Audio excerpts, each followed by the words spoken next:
Good morning, Husker fans, and welcome back to the Husker Big Red YouTube channel. I'm Chris Peterson, and joining me as always is Danny Gillette. We're back here on this Monday morning to look back again at the win over Cincinnati last week. We're going to look at some overreactions, do our stock report. We're actually going to look around the Big Ten, recap yesterday's epic volleyball match, and we're going to offer just some final thoughts on the Bearcats as Nebraska moves to 1-0. So before we get into it, please make sure that you guys hit the like button, hit the subscribe button if you haven't already. Do us a big favor there, turn the notifications on, and get in the comments section. Let us know what you think the biggest overreactions from this week were, and your thoughts on Nebraska football. So with all that being said, Danny, how are you on this Monday morning?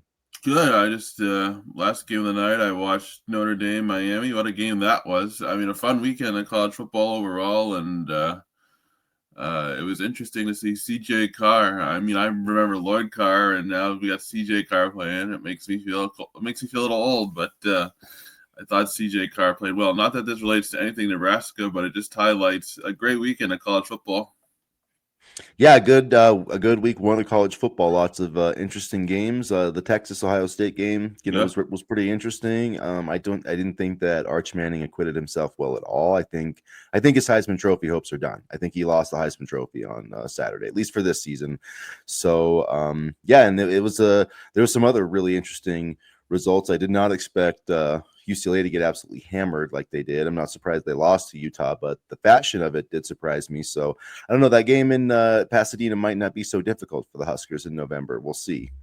I was surprised that USF, handling Boise State like they did. That was surprising to me. USF is a good program, but to knock off a top 25 team, and this is why I hate preseason rankings, because they don't mean anything. I mean, you look at Alabama, Florida State. Tommy Castellanos did a great job against the Crimson Tide defense, and these are not Nick Saban's Crimson Tide. This is a completely different Alabama program. Yeah, absolutely. And I think it's a different SEC. I mean, LSU and I guess you could say South Carolina too, although they were expected to win, kind of saved the bacon a little bit for the SEC, but they got embarrassed, and Texas was embarrassing. I mean, I know they only lost 14-7, but it was 14-0, but their offense was embarrassing for Arch. I mean, how can Paul Feinbaum go on his show now after saying what he said about Arch Manning, and just, it's like, when are we going to stop listening to this guy? He doesn't know anything about football. He's a complete clown. I don't know why anybody puts any stock in anything that man says. Anyway, we probably should get to some Nebraska overreactions, because I think it was pretty clear that saying Arch Manning was the best quarterback since Tim Tebow was a slight overreaction by Paul Feinbaum, or Pete Feinbaum, as Jim Harbaugh likes to say. But anyway, there were, I don't think there's been a ton of overreactions. I actually think in terms of the Nebraska game, most fans have been, I would say, relatively sane, although the biggest overreaction that I've seen has been, this team's going to be lucky to win 7 games. I would say that's the most common refrain that I've had, or I've seen across social media, is that after this game, they're going to be lucky to get 7 wins or 6 wins or a winning season, a bowl game. So that I think was a little bit of an overreaction. We'll get into that here in a second. But what have been some of the biggest overreactions that you've seen across social media since Thursday night? That we're not going to be able to do anything with this defensive line. I mean, it's week 1, people. Calm down. And it's a new defensive system, and I do think this defensive line is talented. I think the Cincinnati offensive line is really good. I think the biggest thing I've seen is people underselling Cincinnati. They're a lot better than I think some thought, and I think they have a chance to make a bowl game this season. So, I mean, I don't know, just a bunch of, quite honestly, stupid stuff. Like, what was the one that Raiola was scared, Raiola was nervous, stuff like that. So I don't know.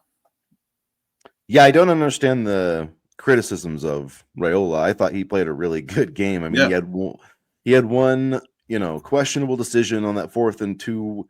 He did miss a read where there was a guy open, but he was also trying to get rid of the ball, and he was facing a little bit of pressure too. It's not like he was just hanging out in the pocket back there, at least from what I recall. And yeah, the guy dropped the interception, but outside of that, I mean, name one time where he put the ball, excuse me, Name one time where he put the ball in harm's way. I don't remember one.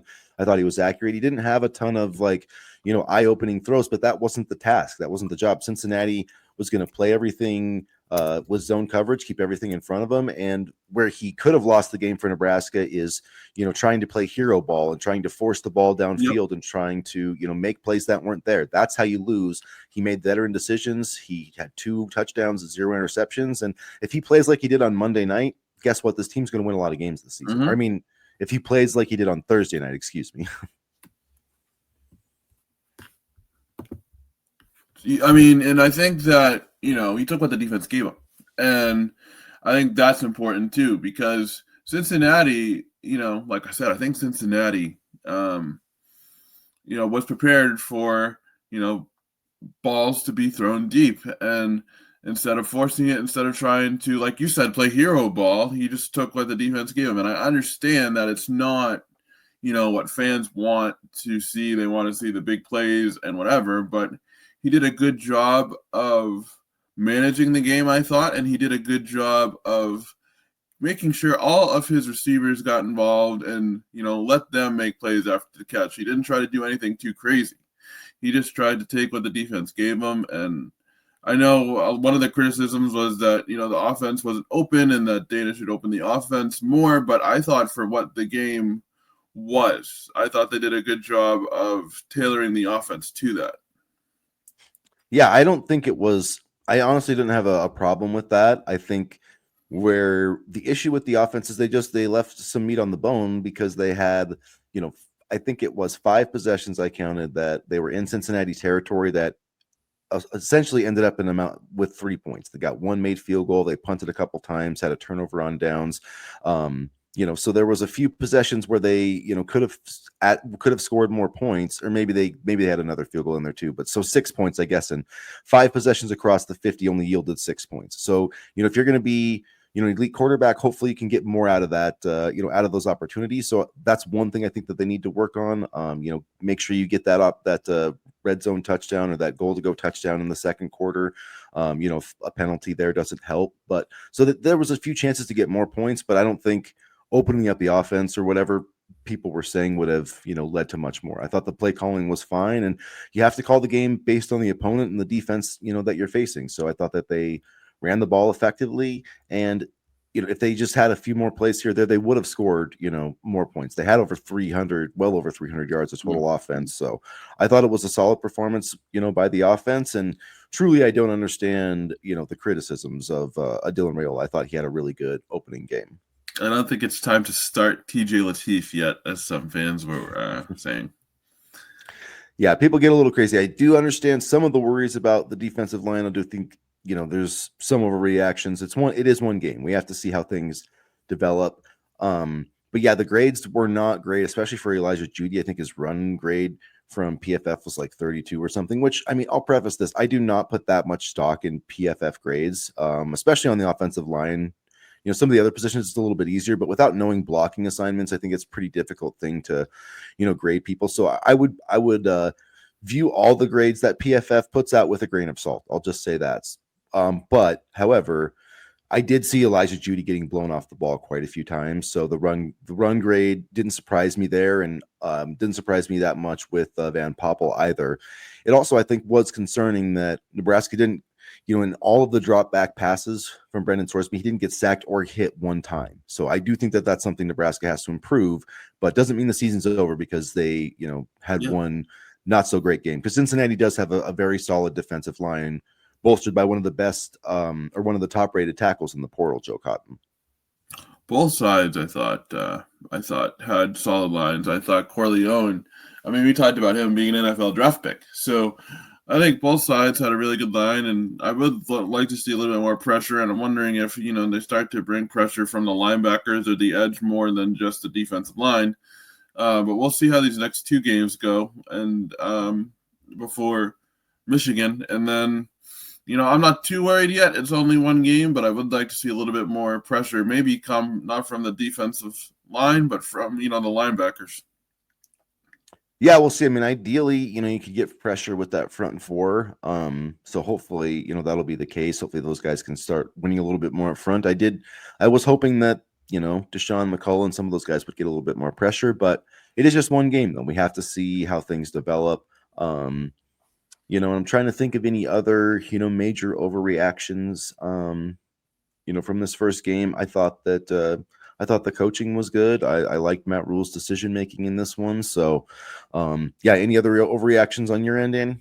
No, nothing.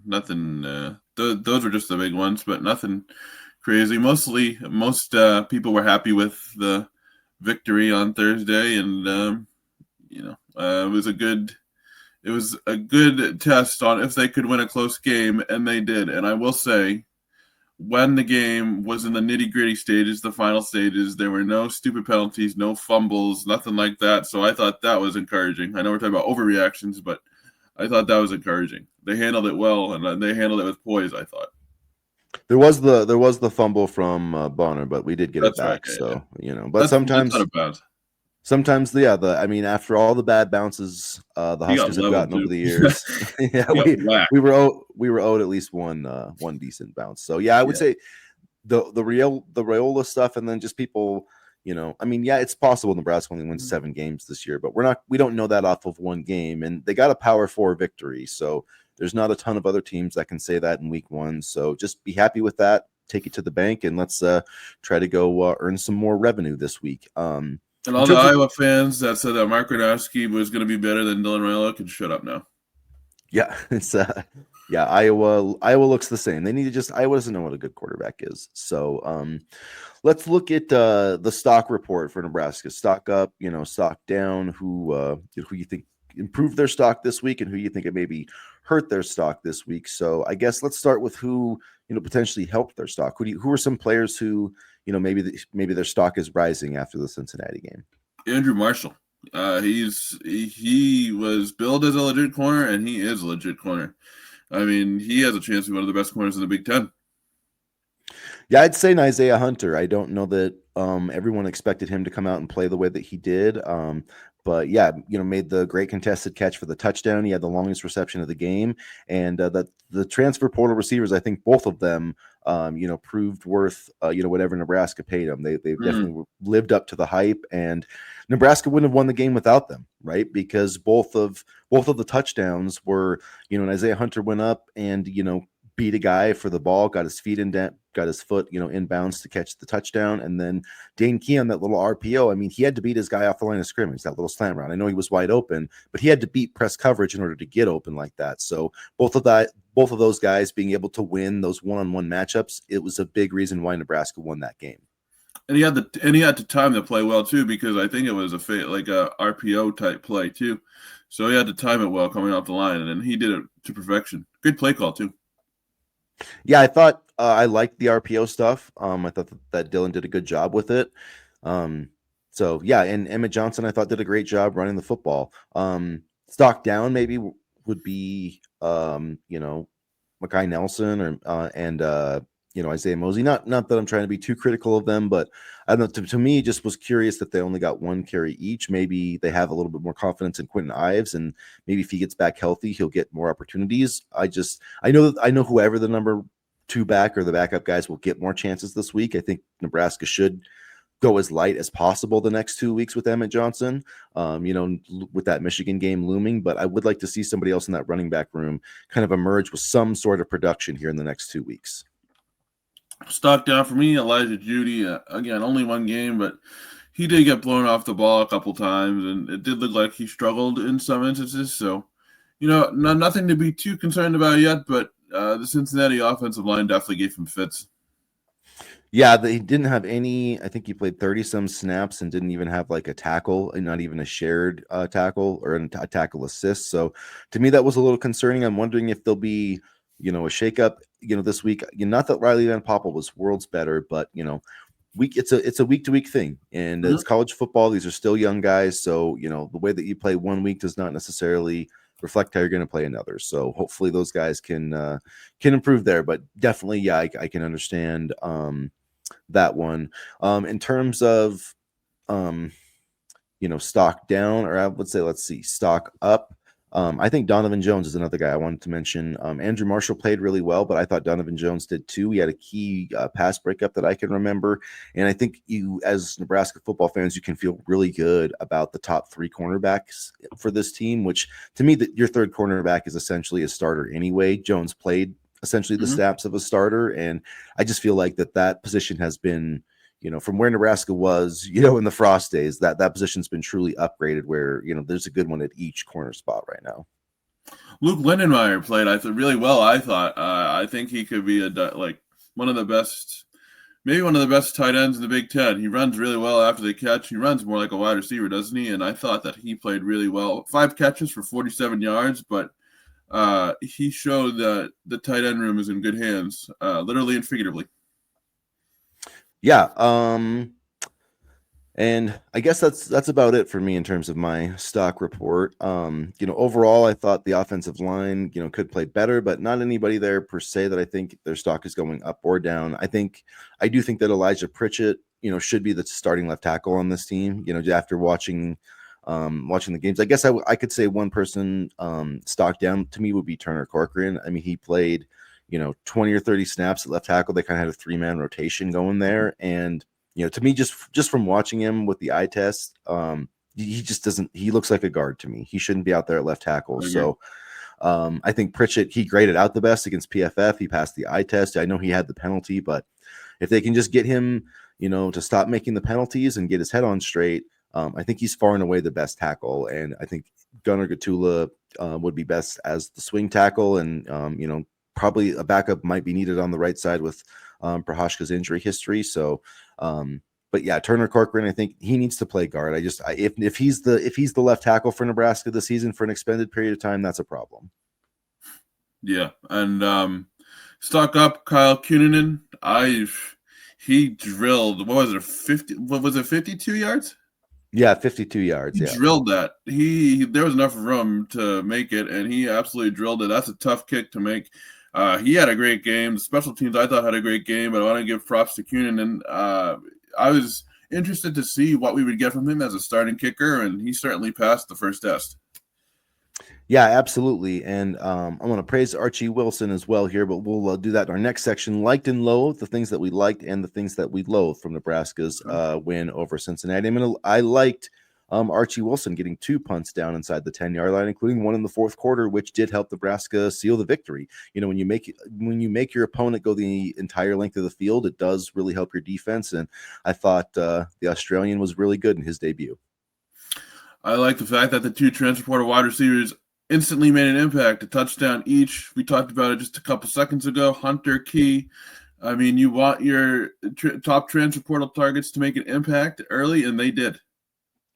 I like the fact that Matt Rule went for both of those 4th downs. I thought it was aggressive. I liked being up, when they're up 13-10, a field goal does not do you a whole lot of good. I mean, sure, the other team has to get a touchdown in order to beat you, but to me, that was the right call there. So I liked his aggressiveness, and that to me tells me that he trusts Dylan Raiola and his quarterback to make plays in key situations. I liked how Emmett Johnson ran the ball like a man on a mission. He had a great game. He always seems to run hard, explode through the holes, and he did that on Thursday. He kept drives alive and kind of paced the drive as well. So, I really liked that he had such a strong start to the season. One thing I loathed was the run defense, giving up 202 yards over 7. I think they gave up 7.8 yards per carry in the fourth quarter. A lot of that was Brendan Sorsby running, but the other guys had good runs too. 4 different players with a run of 10 yards or longer. So the run defense is going to have to be better if Nebraska, wants to achieve its goals this season. I like 17 points. The defense only gave up 17 points, and I know the yards and stuff weren't great, and that's obviously gonna have to be fixed, but only 17 points. They started out strong in the first half, kind of a little bit leaky in the second half, but if you only give up 17 points, that can win you a lot of games in today's college football. Yeah, I liked 0 turnovers. We've talked about turnover margin has been an issue for Nebraska for a long time. Last year, they were pretty even, but coming out of this game +2, that's a major reason they won. Vincent Shavers got the fumble that helped them get the touchdown, and then they got the interception to seal the game. So The turnovers and getting takeaways. They didn't get the sacks, and the run defense had some issues, but they took the football away twice, and that kind of saved the day for the defense. And I liked Malcolm Hartzog. I tweeted the Malcolm Hartzog experience towards the end of the game on Friday night because I think he messed up on a play, but immediately redeemed himself with that interception. And that was a great catch. I just like it because that was a damn good play. And shout out to him. Yeah, it was a great way to finish the game, and good to see him, kind of redeem himself there. So, yeah, and the last thing, I liked how Dylan Raiola played. I know I said it before, but he just seemed cool. He seemed calm. He seemed like the game, it slowed down for him, and he felt more in control. I know a lot. Yeah. And the other thing is, I saw a lot of people still criticizing, his movement skills, and I thought he moved fine in the pocket. I thought he moved really well. I thought he threw well on the run. Yeah.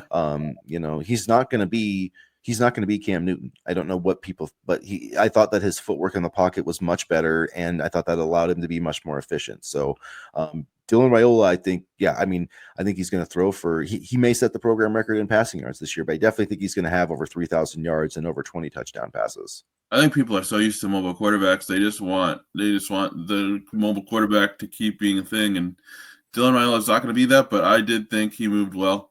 And, one of the last things that I really liked is that this program won a close game. I like that they were able to buckle down, win this close game, and show, to me, that showed a little bit of maturity, both with Raiola and, some of the other players. And this is a young offense, right? And so the fact that they were able to win this close game in a fun environment against a tough Cincinnati team, I really like that. All right, so let's we wanted to go around the Big Ten, just discuss some of the things that happened in the conference here just really quickly. So we already mentioned, the Ohio State Texas game, number 1 versus number 2 or 3, depending on the poll. Ohio State will be number 1 this week after beating Texas, and their defense looked spectacular. They looked really good. The quarterback play from neither team was really that great, but that doesn't really matter too much. I think both teams have really good defenses. Julian Sayin, 126 yards passing on 20 attempts, 1 touchdown to Cornell Tate. Arch Manning was 17 to 30 for 170, but really struggled, and it seemed like they were afraid to throw the ball with him. So I think Ohio State's going to be good, but I don't think we learned that they're going to roll to a second national championship on Saturday. I think that there's still some questions about the Buckeyes. If you have a chance to watch it, Dan Orlovsky did a great breakdown. I think it was during halftime of the Miami Notre Dame game Sunday, about the different looks Matt Patricia gave Arch Manning defensively, how he switched up his reads pre-snap, how he moved the defense around and stuff like that. So I think it was a really good defensive game called by Matt Patricia, which of course me and you know a lot about. And so shout out to Matt Patricia and the Ohio State defense as well. Both defenses, but I thought Matt Patricia did a good job of neutralizing Arch Manning. Yeah, and it's not the last time or the first time, I guess, that a coach associated with the Patriots has shut down a Manning, so we shouldn't be that surprised. And yeah, I laughed at all the people that didn't think Patricia was going to do a good job because, he wasn't a great head coach, but he was a good defensive coordinator, and Ohio State has elite players. So so I think they're going to be really good on defense. The quarterback, I think, will be fine. So there's still probably my prediction to win the Big Ten. In terms of, let's see, some other, Michigan had some struggles with New Mexico. Bryce Underwood definitely looked legit, though. So he looked big time. He made some big time plays. So their offense definitely different than last year. And so I don't know, that's going to be a really interesting matchup here in a couple of weeks, and we'll see what he does and what they do against Oklahoma this week. But I feel like, I don't know, that's going to be a tough game. So we'll see. Michigan may have a loss when they come to Lincoln. We'll see. That's the game I'm waiting for. I mean, I think Bryce Underwood did play well, don't get me wrong, but it was against New Mexico. So I'm waiting for the Oklahoma game to offer a better barometer. Yeah, for sure. Yeah, it was just New Mexico. But yeah, there was a couple of plays that there was some truly spectacular throws, which I don't think we've still not seen out of the Iowa quarterback after all their squawking. They did win, and they didn't need to, do much. I mean, when you run for 310 yards, although you're playing Albany, so I mean, let's not get too carried away, but Mark Gronowski, or whatever the heck his name is, 8 of 15 for 44 yards, 1 touchdown, 1 sack. So seems like Iowa still has mixed feelings about the forward pass. Watch out for those Great Danes, Chris. They could offer a lot of bark and bite. So yeah, I'm not sure. Iowa usually gets hot late in the season, but if that's the quarterback that the Hawkeye fans been chirping about, I'm not scared. It's like I feel like it would take, Nebraska fans would get really excited about like a 300-yard game. I want to see how excited Iowa fans are going to get when they see a 100-yard passing game.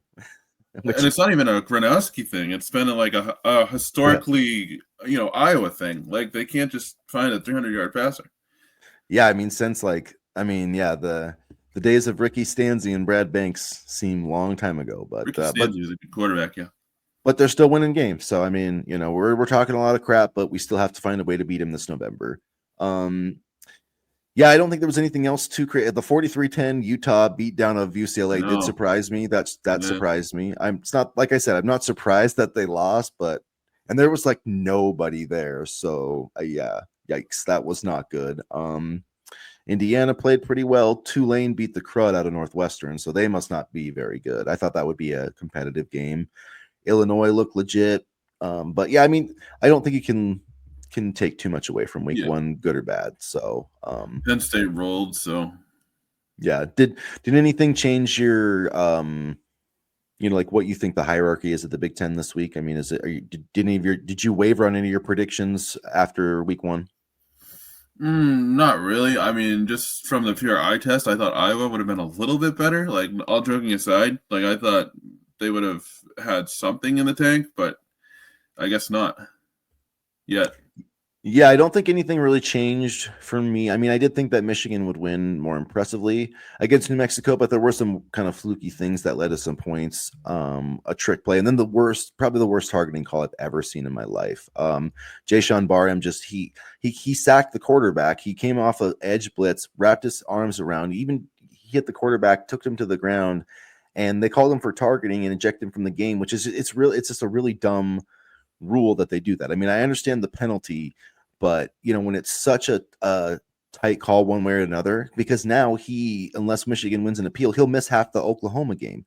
And if you go watch it, it's a football play. It's a hard hit, but you know what? This is football. You hit people hard, and it's just so ridiculous to me because it's like, oh, the referee's like, oh, he hit him with intent. Well, yeah, and he's intending to hit him hard. That's the game. That's what we're doing here. So if we're going to start penalizing people for hitting people hard, which is what's happened. I mean, it happens in the NFL all the time. You see it. I mean, you can't watch an NFL game without seeing somebody get flagged for playing football, and that's what happened to this Michigan defender, on Saturday night, which was disappointing. But it also that turned a New Mexico punt into a first down, and eventually it led to a touchdown. So I think there's a little bit of a mirage there, but we'll find out a lot about Michigan. I think Saturday night, and then when they come to Lincoln. But Illinois looked good, Penn State looked good, Oregon looked good. I still think either Oregon, Penn State, or Ohio State, one of those three teams is going to win the Big Ten. Can I just say something else about calls and whatever? The definition of a catch. I'm sorry, but there were multiple times this Saturday where the receiver had full possession, he 1 foot in bounds, had the ball in his hands, came down to the ground, and then the ball moved at the last second, and it wasn't a catch. I'm sorry. If a receiver establishes his feet in bounds, has control in bounds, falls to the ground with, ball still in his hands, but it comes out at the last second due to the, out of bounds due to the impact of the ground, that should still be a catch. The definition of a catch is frustrating to me. Yeah, nobody knows what a catch is anymore. I don't think honestly, when you see nobody knows, that's where we're at in football. We've just gotten to the point where we don't know what a catch is. I mean, I think I know what it is, but every time I think I know, then the replay officials tell me I don't, because a clear catch is overturned with not being a catch. So I feel like as long as they establish the catch inbounds, no bobble, no whatever, feet in. If they fall out of bounds, that should still be a catch. I don't know, because they've established that they have the ball in bounds. Yeah, I mean, I feel like if you catch the ball with your feet, like if if your feet touch the ground after you catch the ball, I feel like that should be a catch regardless of what happens after that fact. If you're diving for the ball and the ball pops out after you come to the ground, then I can understand it, I guess. But this thing of you catching the ball, having 2 feet, and then getting hit, going to the ground and losing the ball. That not being that to me, that just doesn't make sense. Yeah. But Yeah. Whatever. All right, so let's wrap up the show with a little bit of volleyball talk. We had a volleyball talk, excuse me, but epic volleyball win for the Huskers on Sunday. They destroyed Lipscomb on Friday. They're not a great program, so Nebraska rolled past them, but struggled in the first 2 sets against Kentucky, lost 24-26, and then fell behind 2-0. But pulled the old reverse sweep for the first time since 2023. Harper Murray was spectacular. Andy Jackson, Rebecca Alec, really everybody. Danny Bisboom Kelly made some changes. She moved in Olivia Mock as the libero, which was a huge change and a positive one. Yeah, it was a bold move, but I thought people just being like, "Oh, is she even coaching the team? She's just sitting there." I mean, I know people were kind of saying that jokingly because of what Sam McEwen said about John Cook last year, but that wasn't hilarious what Sam said because that was just stupid, but the reaction to it was hilarious. Yeah, and so you saw that joke, but she showed no, she's making moves, and those moves definitely, I don't think they win the match without that. I mean, Harper Murray obviously just kind of took over too. She just was she just had that refuse to lose kind of look in her eye. But yeah, I thought that Danny Bisboom Kelly making those changes really sparked it too. Yeah, I know. I thought that they did well with their blocks, and they were able to, when it mattered most, get their serves off cleanly, and I just thought it was really good. I wasn't sure what to expect out of this Kentucky team, but they would not be a team that I would want to face down the road. They are tough. They played well, and I think that they could really give Nebraska trouble if we see them again. Yeah, they had some really really talented hitters, especially that Brooklyn Delay, I believe is how she pronounces it. But and she had 23 kills. So this, she had 23 kills. Harper Murray had 23 kills. But here's the difference: she took 68 swings to get those 23 kills with the 162 hitting percentage. Harper Murray had 47, so she hit 340. So I mean, to get 23 kills and hit 340. Pretty darn impressive. Alec also hit really well, 10 kills. Her offense has really improved this season. She was also incredible with the blocks as well, eight blocks. Andy Jackson had some great moments, but really everybody. I mean, Ali Sheck, I thought, Virginia Adriano came in and really provided a spark as well. Taylor Landfair actually is one that she had 7 kills. It wasn't when you look at the box score, it wasn't the best game she's ever played, the best match she's ever played, but she really had some tough shots that I thought gave Nebraska momentum, and just out of offense, out of system plays where she just hopped up out of a difficult situation and made a point. She tried to do it again in the 5th set and just missed it. But yeah, truly dominant performance for Nebraska this week. Let's see who they got. And they definitely defended that number 1 ranking. Not that, I was sitting there thinking hey, they've barely lost any matches in the regular season the last 2 years, so maybe it wouldn't be, the worst thing in the world to lose a match, but clearly didn't want that to happen. So they'll play Wright State September 5th and September 6th. So that'll be coming up this weekend, and then Cal.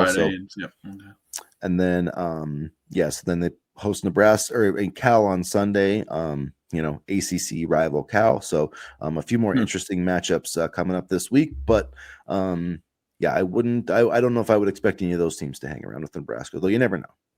Adriano was a great find, wasn't she? I mean, she's been making an impact early this season, and she's been playing at a high level, so good for her. It sets up the future well.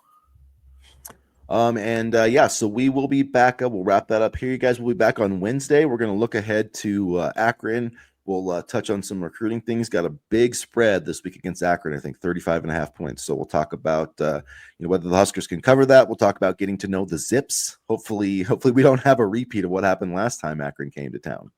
That was the Lightning game, wasn't it? Yeah, the Lightning game. That was just that was the forces of nature trying to tell Nebraska, you made a mistake in Scott Frost. Maybe you should rethink this. But there was also lightning with Frost this weekend for his UCF debut. So got the dub over Jacksonville State, I think, right? Yeah. But I mean, that's not overly impressive now.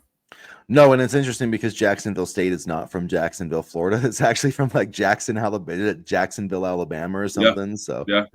For the longest time, I thought it was from that they were from Jacksonville, Florida, until I did a little bit more research on it. I'm like, oh, okay, they're from Alabama. So yeah, there was a Nebraska player transferred there. One of the quarterbacks. I think that's probably why we both like looked it up. But anyway, yeah. So I mean, good for Scott Frost to get his first win. Good for Nebraska to be 1-0. I feel like there's a good chance we'll be 3-0 by the time Michigan comes to town. But we'll see what we learn the next 2 weeks. And all right, you guys, from there, please make sure that you hit the like button, hit the subscribe button, get into the comment section, and we'll be back on Wednesday with another video. So